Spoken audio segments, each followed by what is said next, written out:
Good morning प्यारे बच्चों।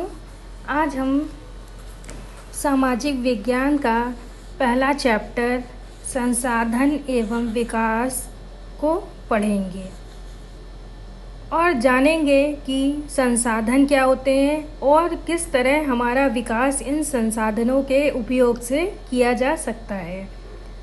तो सबसे पहले हम जानते हैं कि संसाधन क्या होते हैं। प्रकृति प्रदत्त निःशुल्क उपहार, जो कि हमें प्रकृति से निःशुल्क यानी कि फ्री में गिफ्ट मिलते हैं, उपहार मिलते हैं, वो ही संसाधन होते हैं। जैसे मृदा यानी कि मिट्टी, जल, पानी हो गया, ठीक, वायु, सूर्य का प्रकाश, पेड़ पौधे, खनिज पदार्थ, जंगली पशु आदि, जिनसे मानव की अनेक आवश्यकताएं पूर्ण होती हैं।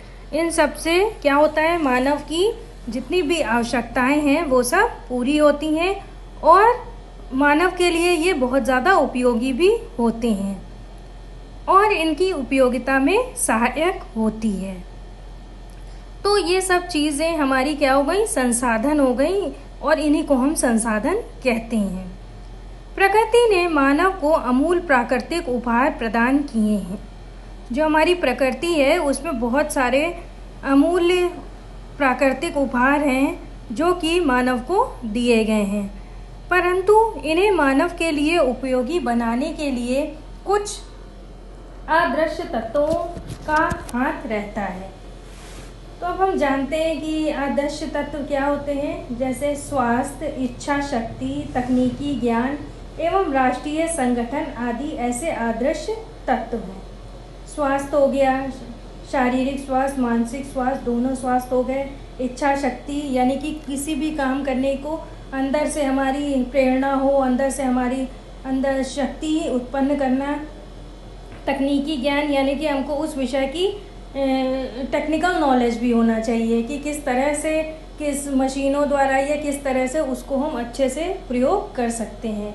और राष्ट्रीय संगठन, और मतलब कि कितना एकजुट होके पूरा राष्ट्र भाव से हम किस तरह से काम कर सकते हैं।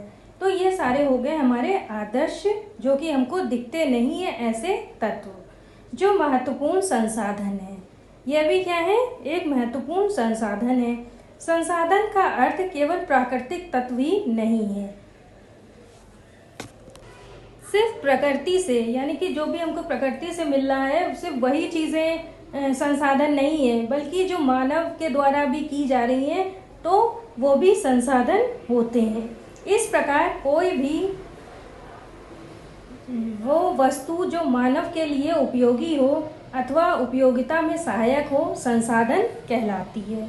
जो भी वस्तु, कोई भी प्राकृतिक वस्तु हो या अप्राकृतिक या मानवीय वस्तु हो, जो भी मानव के लिए उपयोगी होती है और उसके उपयोग में सहायक होती है, तो वो सब हमारा संसाधन कहलाती है। अब हम आते हैं कि संसाधन मुख्यतः कितने प्रकार के होते हैं। तो संसाधन जो है वो दो प्रकार के होते हैं। हम उसको दो वर्गों में विभाजित कर सकते हैं। पहला होता है प्राकृतिक संसाधन। प्राकृतिक संसाधन, जैसे कि हमने आपको ऊपर भी एक्सप्लेन किया था कि जो प्रकृति से मिलते हैं और जो बिल्कुल निःशुल्क होते हैं, वो होता है प्राकृतिक संसाधन। जैसे शैल, मिट्टियाँ, जल, पवन, सूर्यताप, प्राकृतिक वनस्पति, जीव जंतु, तो ये सब जो है ये प्रकृति से मिलते हैं और ये हमारे हो गए प्राकृतिक संसाधन। अब दूसरा है मानवीय संसाधन। यह भी नाम से ही पता चल रहा है, जो मानव द्वारा निर्मित संसाधन होते हैं तो उनको हम कहते हैं मानवीय संसाधन। किसी क्षेत्र में निवास करने वाली जनसंख्या मानवीय संसाधन कहलाती है। एक क्षेत्र में जितने भी लोग रहते हैं वो क्या हो गए, उस क्षेत्र के लिए मानवीय संसाधन हो गए। प्राकृतिक संसाधन का विकास उस क्षेत्र के निवासियों के कौशल और तकनीकी ज्ञान तथा उसके निरंतर विकास पर निर्भर करता है। जब मानव के अंदर कौशल होगा, स्किल होगी, उसको सब टेक्निकल नॉलेज होगी, तकनीकी ज्ञान होगा, तभी वो उस प्राकृतिक संसाधनों का प्रयोग कर सकेगा और दोनों के या प्राकृतिक संसाधन और मानवीय संसाधन के प्रयोग से ही क्या होता है, व्यक्तियों का या मानव का निरंतर विकास होता रहता है, जिससे कि पूरे देश का भी विकास होता है। तो इस तरह से हमने जाना कि संसाधन क्या होते हैं, वो कितना हमारे विकास के लिए आवश्यक हैं और संसाधन कितने प्रकार के होते हैं। अब हम दूसरे टॉपिक पे आते हैं, जो है इसी लेसन का, कि मिट्टी क्या होती है, यानी कि मृदा। तो इस भारत में जो भी मिट्टियाँ पाई जाती हैं उनको हम देखते हैं। सबसे पहले तो हम जान लेते हैं कि मिट्टी क्या होती है।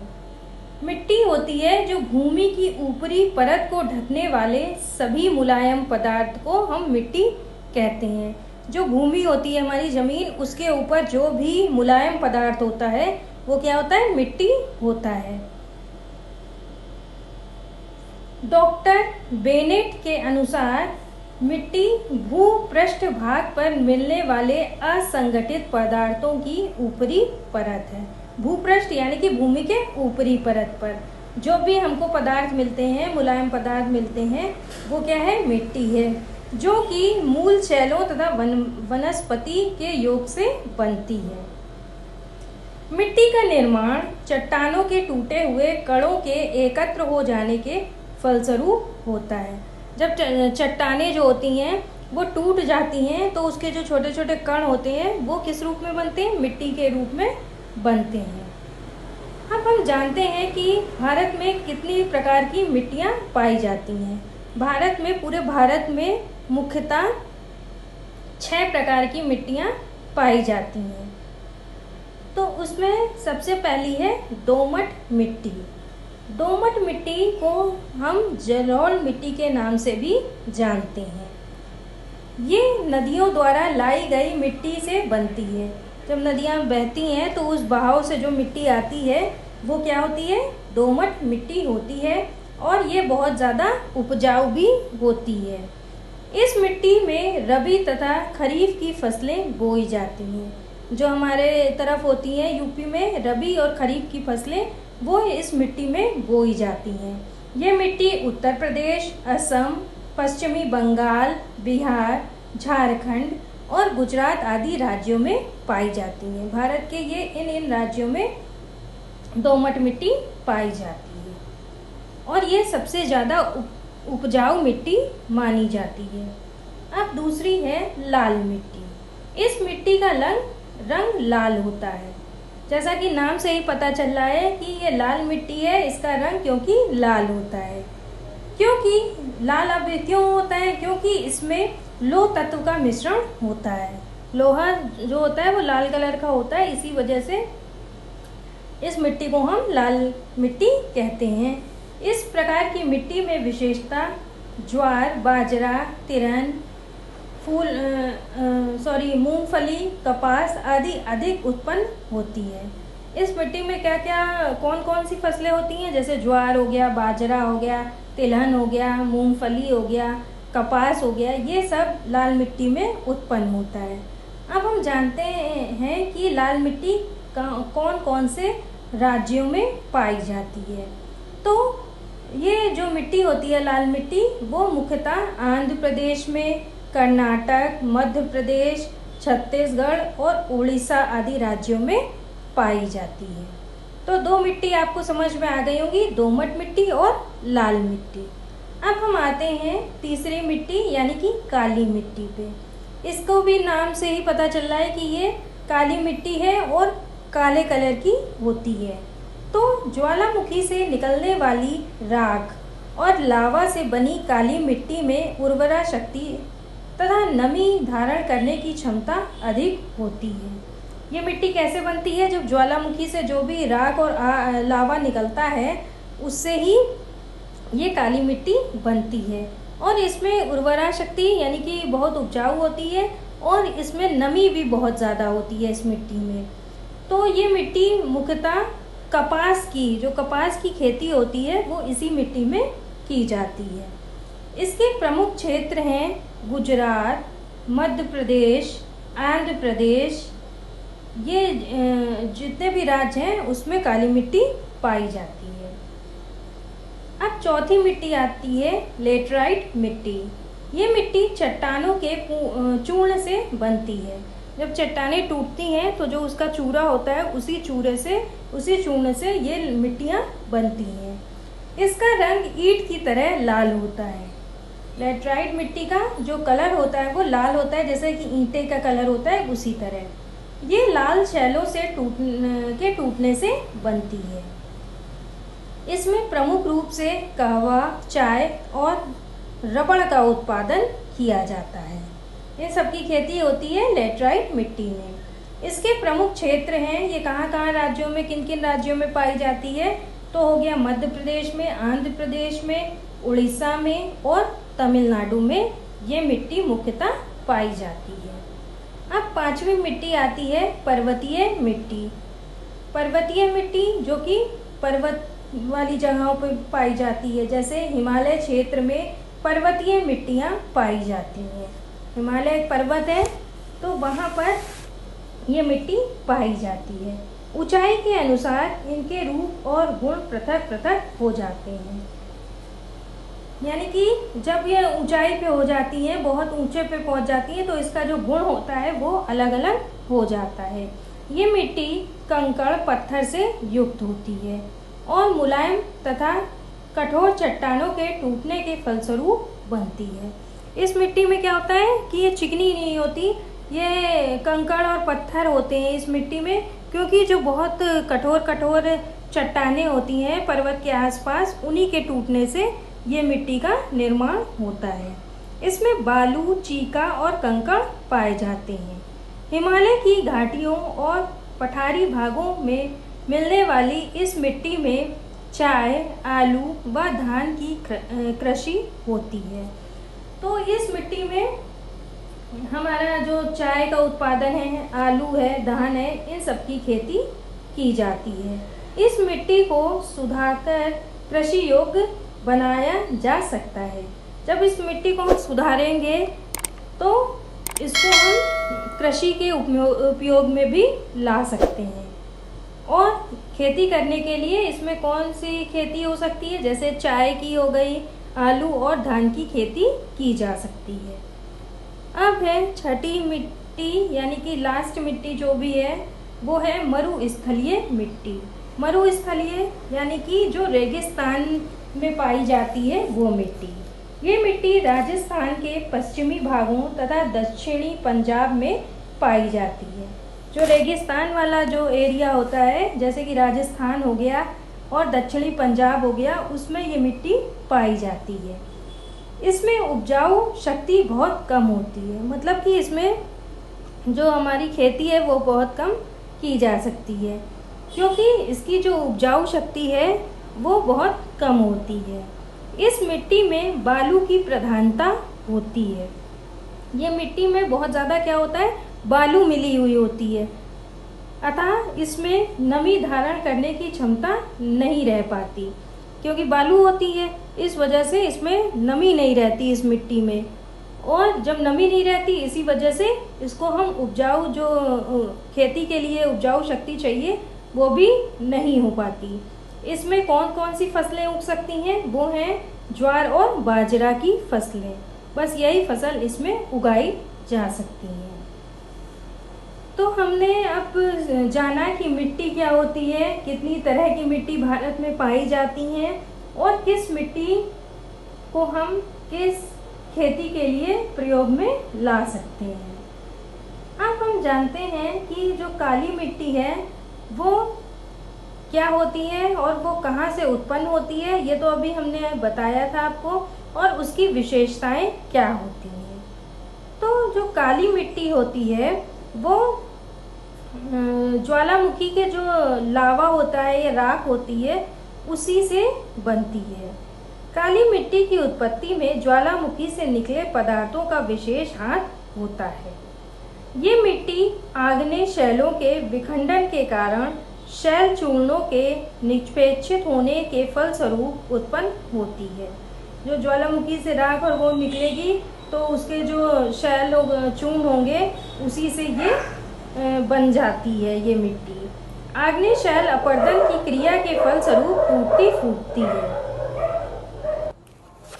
इन टूटे हुए शिला चूर्णों को जल, वायु और अपरदन के कारण उड़ाकर ले जाते हैं। तो जब ये जो पत्थर के टुकड़े होते हैं उसको हवा, पानी और वायु जब उड़ा देते हैं तो जो उससे बचता है वही क्या हो जाती है, काली मिट्टी बन जाती है और उनका निक्षेप कर काली मिट्टी को जन्म देते हैं। अब इसकी हम विशेषताएं जान लेते हैं। ये मिट्टी काले रंग की होती है। इसकी पहली विशेषता है कि काली मिट्टी काले रंग की होती है। दूसरी है ये इस मिट्टी में जल धारण करने की क्षमता अधिक होती है। वर्षा होने पर ये गोंद की भांति चिपचिपी हो जाती है। ये जो मिट्टी होती है इसमें जल को सोखने की या इसके अंदर जल को धारण करने की क्षमता बहुत ज़्यादा होती है।